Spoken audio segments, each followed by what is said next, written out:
चुनाव यानी मतदान के बाद, क्या कह रहे हैं आप?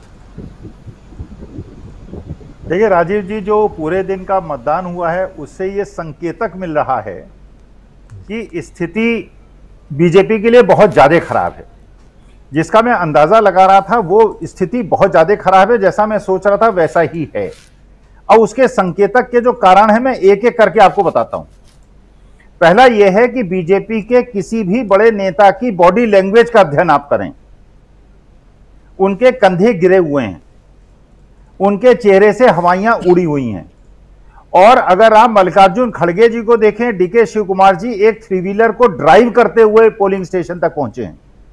उनकी बेटी का भी इंटरव्यू देखा, उनकी पत्नी का भी इंटरव्यू देखा। बड़ी कोशिश की गई कि उनसे सीधा रमैया जी से किसी प्रकार का मतभेद उनकी बच्ची से या पत्नी से निकाल लिया जाए, असफल हुए। बॉडी लैंग्वेज से स्पष्ट पता चल रहा है कि एक तरफा इलेक्शन है, नंबर एक। नंबर दो, मैं एक ऐसे चैनल को देख रहा था जो पूरी तरह से गोदी मीडिया भी नहीं है लेकिन पूरी तरह से गोदी मीडिया विमुक्त भी नहीं है, ऐसे चैनल को देख रहा। अभी तक वो चैनल कहता था कि वो सैंपल सर्वे करता है, सैंपलिंग करता है, किसी को भी पास जाता है और उससे पूछता है जिससे जनता को अंदाजा लगे कि किसकी हवा बह रही है। आज वो एक ऐसे स्थान पे था जो कि जेडीएस का गढ़ है। वहां 30 लोग खड़े थे, 30 में से 29 लोगों से एक एक करके उसने पूछा तो सबने कहा हम तो कांग्रेस के साथ हैं। और एक वोटर ऐसा था जो बीजेपी के साथ था। तो एंकर को कहना पड़ा टेलीविजन स्टूडियो से कि भैया कुछ बीजेपी के समर्थक लेके आओ। तो जो संवाददाता था बड़ी खींच के उसने कहा कहां से लेके आओ, जो है नहीं तो।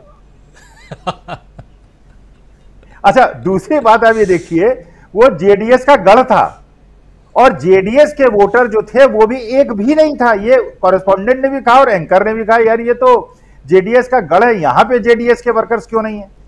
तो वास्तविकता यह है, देखिए जो मैं कल कह रहा था, जो मैं निवेदन कर रहा था और जो मुझे फीडबैक मिल रहा है, कंसोलिडेशन कंप्लीट है। कोई क्षेत्र, अच्छा जो स्त्रियां, जो मैं कह रहा था कि नारी जो है वो अपने रसोई से मतलब रखती है 90%। उसे दुनिया, जैसे एक बार मजाक हुआ, किसी पति से किसी ने पूछा कि आप क्या करते हैं, उसने मैं अंतरराष्ट्रीय विषय देखता हूं, रूस यूक्रेन वॉर होगी कि नहीं, वर्ल्ड इकोनॉमी कैसी होगी। तो उन्होंने कहा पत्नी क्या देखती है, कहती बाकी घर के मामले सारे पत्नी देखती है, मैं विदेशी मामले देखता हूं। तो देखिए जो घर की नारी होती है वो जी जी जी आप उन्हें मतलब होता है घर की रसोई से, उन्हें मतलब होता है बच्चों के रोजगार से, उन्हें होता है मतलब अपनी पति की स्वास्थ्य से, कि पति चिंतित है तो परिवार चिंतित है, पूरा परिवार उजड़ जाएगा। जिस प्रकार से सिलेंडर की पूजा करके महिलाएं वोट देने गई हैं और जिस प्रकार से आपने देखा होगा कि महिलाओं को जो साड़ी बांटी गई थी रात को, वो सुबह के समय सारी औरतें, करीब 100 औरतें, वो साड़ी उस आदमी के दरवाजे पे पटक के आ रही हैं कि हमको साड़ी नहीं चाहिए और अच्छी क्वालिटी की साड़ी।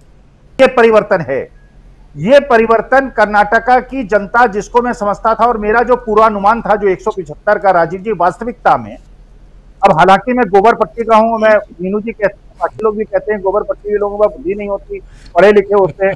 अब हूं तो मैं गोबर पट्टी का ही, पढ़ा लिखा भी हूं, मैं ये मानता हूं कि मैं मूर्ख हूं, चलिए इतना भी मूर्ख नहीं हूं, लेकिन ये मैंने मान लिया कि कर्नाटक के लोग ज्यादा बुद्धिमान है, हिमाचल के लोग ज्यादा बुद्धिमान है।